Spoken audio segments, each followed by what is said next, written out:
Yeah, I've hit the jackpot marrying into money, Bob taunted with a smirk, tossing his disdainful words my way as I savored a moment of relaxation in the hotel lobby.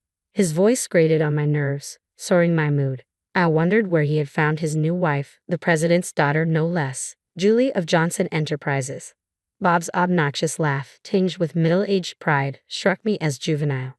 But at the mention of Johnson Enterprises, my curiosity was piqued. It sounded familiar. Ah yes, that one. Memories of Johnson Enterprises flooded back. Bob beamed with self-satisfaction while I struggled to stifle a rising laugh. My name is Amy, 35 years old, married to Bob. I work in my family's real estate business, mainly handling administrative duties as my father, the president, oversees the strategic aspects. As an only child, the weight of eventually taking the helm hangs over me.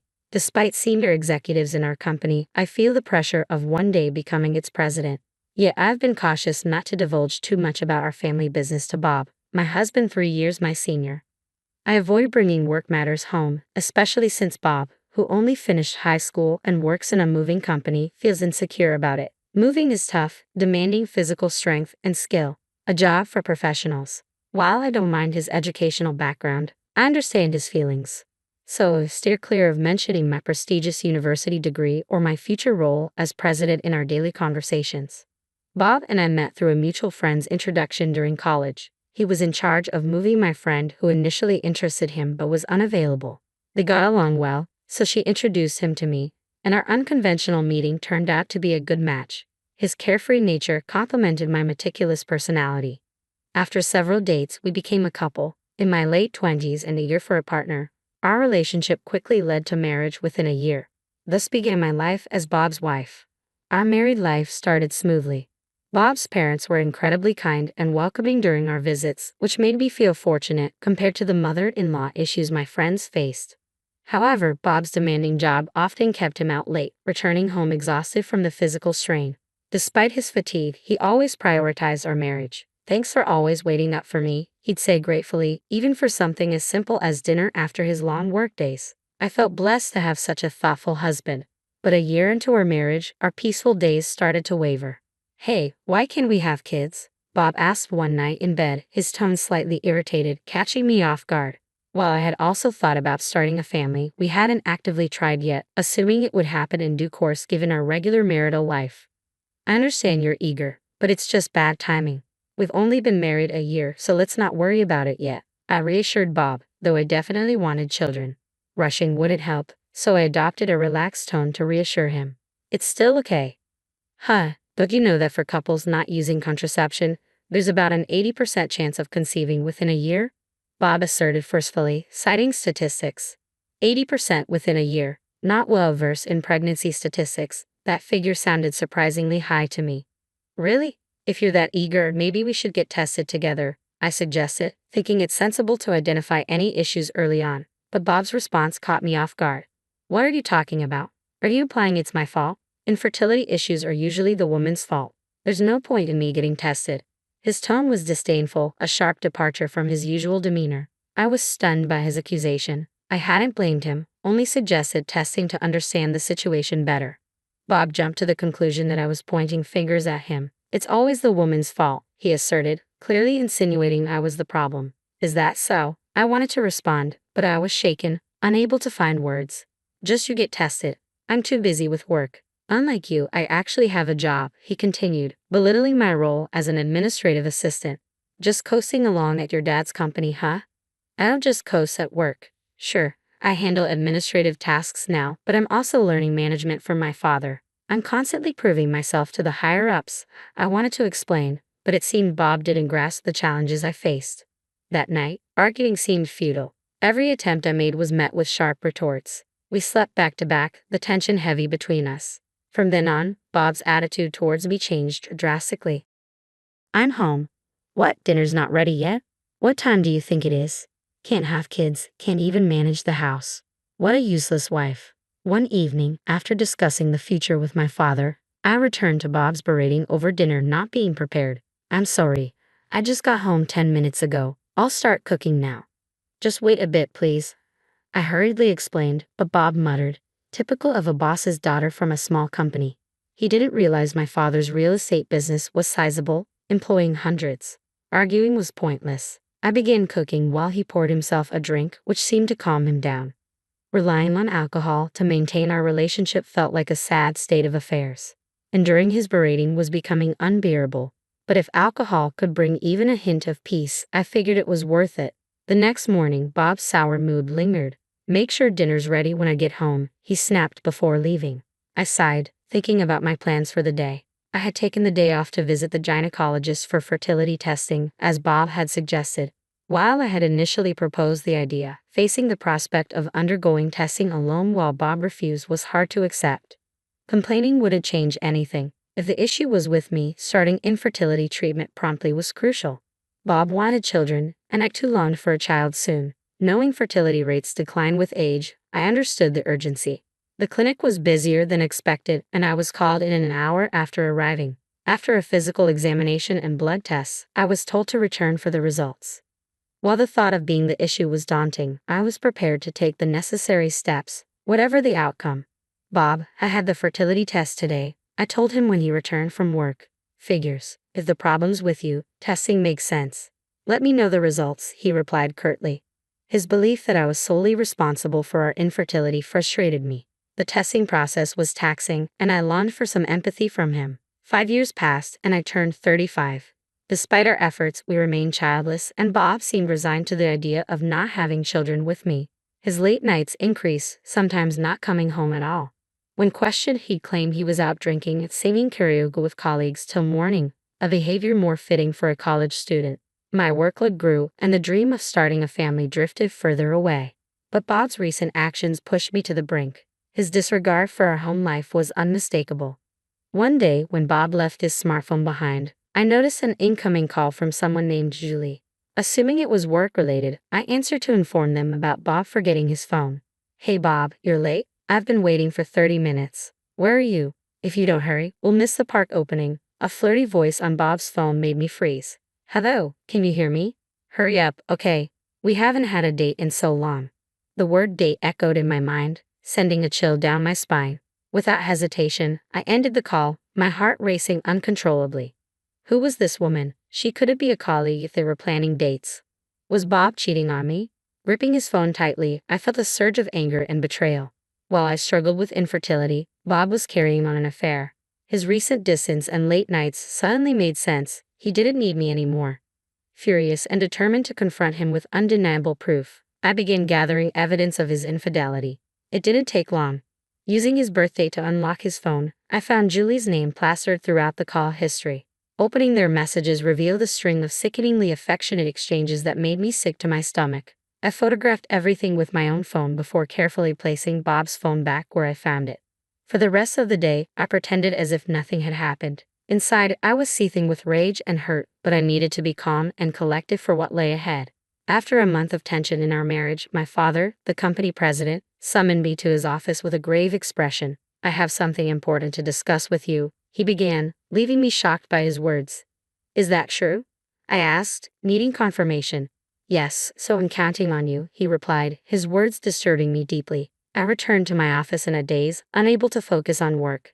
That evening, Bob unexpectedly suggested we separate. Despite already finding evidence of his affair and contemplating divorce, his initiation saved me the trouble.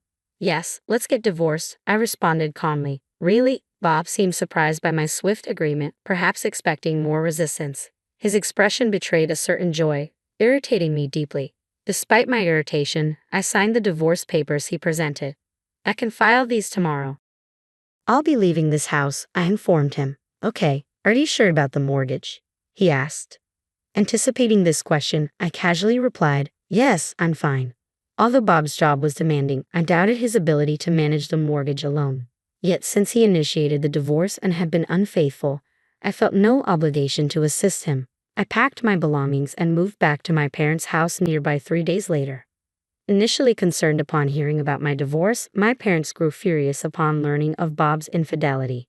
They reassured me repeatedly that parting ways with such a man was the right decision. Immersing myself in work, I tried to push thoughts of Bob aside. Before I knew it, a year had passed, consumed by the demands of my job. One day, as I relaxed in the living room, my dad approached me with concern. "Why don't you take a break and go on a trip? Things will get busy next month. His suggestion came as a welcome distraction. Feeling mentally exhausted from recent events, I decided to heed his advice and planned a trip to the Northeast. It was my first solo trip, a mix of nerves and excitement. The crisp northeastern air felt cleansing to my weary soul. Engaging with friendly locals who guided me and chatting with a bar owner lifted my spirits. I had booked a stay in Seattle, the region's largest city, intent on fully enjoying my journey.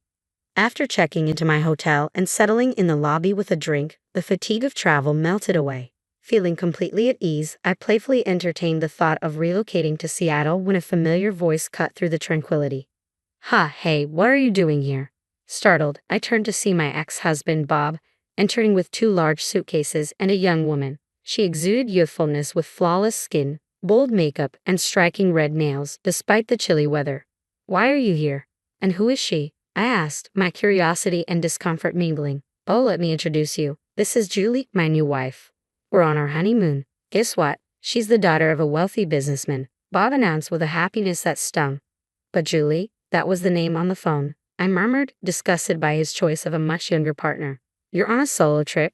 How pathetic, Bob sneered, oblivious to his own hypocrisy as the one who cheated and initiated our divorce. Julie's gaze held a hint of mockery as she chimed in. Hey, Bob, is this your ex-wife? She looks older. Hurry up with check-in. I bristled at her condescending tone and shot her a glare. Bob casually wrapped an arm around Julie, continuing, Yeah, I've secured my future, marrying you to money. Meanwhile, you can continue to struggle in your sad life. His words cut through the elegance of the hotel lobby, leaving me feeling disturbed amidst the sophistication I had been enjoying moments ago. But when he mentioned marrying a businessman's daughter, I couldn't help but wonder where he met someone like that. Yeah, Julie is actually the daughter of Johnson Enterprises. Bob chuckled with a hint of pride that struck me as oddly childish. Johnson Enterprises. It rang a bell in my mind. It's part of our real estate holdings. I don't know if your company is involved in real estate, but it's not shabby building, I said, trying to match his tone. They both seemed unconvinced by my response. Pausing briefly, I realized there was no going back now. Telling Bob about my company, we were divorced and his pride was no longer my concern. Yeah, I'm familiar with it. I was actually present when my father purchased that building. I believe it was about a $200 million acquisition. Recently, though, he's been dealing with issues like a tenant not paying rent. Turns out it's your company, Bob continued, a hint of smugness in his voice. My father's a real estate magnate with assets totaling $3.2 billion. The building housing Johnson Enterprises is just one of them. The tenant situation has been a concern for a few months now. Rent not paid, Julie exclaimed in disbelief, then burst into laughter. That's impossible. Our company is thriving. We can definitely pay the rent. I'm not buying this attempt to sow discord between Bob and me with a flimsy lie. Shrill voice reverberated in my ears. I sighed deeply, realizing any rational conversation with her seemed futile. Right then and there, I pulled out my smartphone and dialed my dad's number. Dad, I'm here with the daughter of Johnson Enterprises. Can you send me a photo of the rent reminder notice? I asked quickly. Dad promptly sent me a photo of the reminder notice for Johnson Enterprises' unpaid rent. Showing it to Bob and Julie, I doubted they could suspect it was a fake given the speed. See, can you tell? 3 months of unpaid rent. If you don't pay soon, we might have to sue. What are you going to do? At the mention of a lawsuit, Bob and Julie's faces turned pale. Come to think of it, Dad has been really on edge lately, yelling about sales and firing a lot of employees. Julie mumbled uncertainly. Hearing her, Bob erupted in despair. Lies. You're just trying to trick us and tear Julie and me apart, aren't you? You're still that kind of person, trying to get back at me for remarrying. Your tactics are dirty. Startled by Bob's outburst, I took a step back. Dirty tactics, huh? Memories of Bob's hurtful words during our marriage flashed through my mind. Gathering my courage to confront him, now gloating about marrying Julie, the daughter of a wealthy businessman, I prepared to speak my truth. What are you even saying? Do you really think I still have feelings for you? How foolish. I've long been fed up with a man like you. In fact, I feel sorry for Julie, getting caught up with you. Did you marry her just for her money? You married me for shallow reasons too, wanting to marry quickly or have kids. And who left me when he found out we couldn't have kids? Who insulted me, calling me useless for being infertile? You're to blame for all of it, yet you think I still like you. You must be out of your mind. A sense of relief washed over me as I let out my pent-up frustrations. Bob, however, seethed with anger, trembling. "You're just an arrogant old hag. You probably can't even get married or have kids anymore. Julie and I were planning to have fun making a baby after this trip, and now you're accusing Johnson Enterprises of not paying rent?" Panicked by the realization of Johnson Enterprises' financial troubles, Bob sought to shift blame onto me.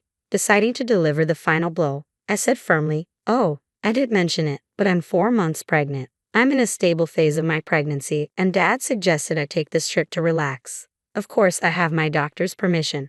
That's right. After divorcing Bob, I found a new love. He's my boss at work, a subordinate of my father. He supported me mentally when I was struggling and encouraged me. He's been fully supportive at work and backed my promotion to CEO. I found out about my pregnancy with his child just 3 months ago. Knowing about the baby, we decided to marry quickly. It was a whirlwind wedding, and the company celebrated it grandly. My pregnancy has been smooth, and with the encouragement of my father and husband, I embarked on this trip. Just before breaking up with Bob, my father had informed me he would retire as CEO next month. He decided it was time to step down after being diagnosed with diabetes. This meant I would inherit my father's assets. It made accepting the divorce from Bob easier. I knew I could still lead a fulfilling life without him. The word pregnant slipped effortlessly from my lips, leaving Bob shouting, "What? You're pregnant? Were you using birth control when we were married? What's going on?" Bob stomped his feet in complete confusion. "Birth control? I never used it. Remember I told you I had infertility tests at the clinic and they found no issues. So the problem was with you too," I said bluntly. Bob's face contorted visibly at my words. "The problem was with me. Does that mean Julie and I can't have kids? Why did I divorce you and marry Julie?" Bob muttered to himself, his shoulders slumping in defeat. "What do you mean? Why?" Julie snapped, her anger directed at Bob's selfish reasoning. Realizing I couldn't deal with them any longer, I delivered my final words. "That's why from now on, please refrain from involving me and Julie in any matters regarding the rent for Johnson Enterprises. I won't back down until it's fully paid. If you plan to continue renting that building, please settle the overdue rent soon. Otherwise, we'll have to take legal action. I have nothing more to say to you two. Goodbye." Leaving Bob and Julie to argue, I confidently walked back to my hotel room. Upon returning from my trip, my husband greeted me with a smile, saying, "Welcome back. Sorry I couldn't help around the house. Was everything okay?" "Of course, everything was fine. I'm glad I got to relax, dear." "Thank you." My husband smiled warmly at me, and I felt an overwhelming sense of relief. Since marrying my current husband, I've felt reassured every day, completely putting Bob out of my mind. After that trip, I haven't seen Bob. Here's what I learned through my father's contacts afterward. Bob and Julie's fights became constant. Despite thinking he was marrying into wealth, Bob discovered Johnson Enterprises was deeply in debt. Coincidentally, news broke about an employee of Johnson Enterprises embezzling millions from clients. Julie's father knew about the fraud but tried to cover it up for the company's sake. However, once the scandal went public, Johnson Enterprises' reputation took a hit. The company faced a mass exodus of employees. In such dire straits, they couldn't afford to pay the rent, prompting my father to pursue legal action against them. The future of the company looked grim solely due to Johnson Enterprises' mismanagement. Bob, having lost a fortune he believed was his, was furious, blaming everyone but himself. Thinking he could ride on the coattails of a wealthy heiress was overly optimistic of Bob. Julie, upon discovering Bob's infertility, accused him of marriage fraud. Following our encounter at the hotel, I had a lawyer demand compensation from Bob for his infidelity, which left both him and Julie in debt. I later heard that Bob and Julie argued every time they met, eventually leading to their recent divorce. Then, unbelievably, Bob called me after divorcing Julie. "Amy, please marry me again. I have debts and Julie made me buy everything she wanted and left without paying a dime. You're the only one I can rely on. I'll do anything for you. Please forgive me." Bob's pleas were pitiful, almost sickening. His unchanged attitude of marrying for money was appalling. "No, I have no desire to be involved with you ever again. I'm going to be happy with my husband and our child, so please don't contact me again. Goodbye," I said calmly, then immediately blocked his phone number. With his wife and money lost, Bob will likely live a lonely life. Given his infertility, remarriage might be difficult for him. It's hard to imagine anyone falling for someone who mocks others so readily. All I could think was that he should at least try to repay his debts. I considered it someone else's problem. As for me, I look forward to my life with my husband and our soon-to-arrive baby. Both my work and personal life are more fulfilling than ever, and I'm savoring this unparalleled happiness.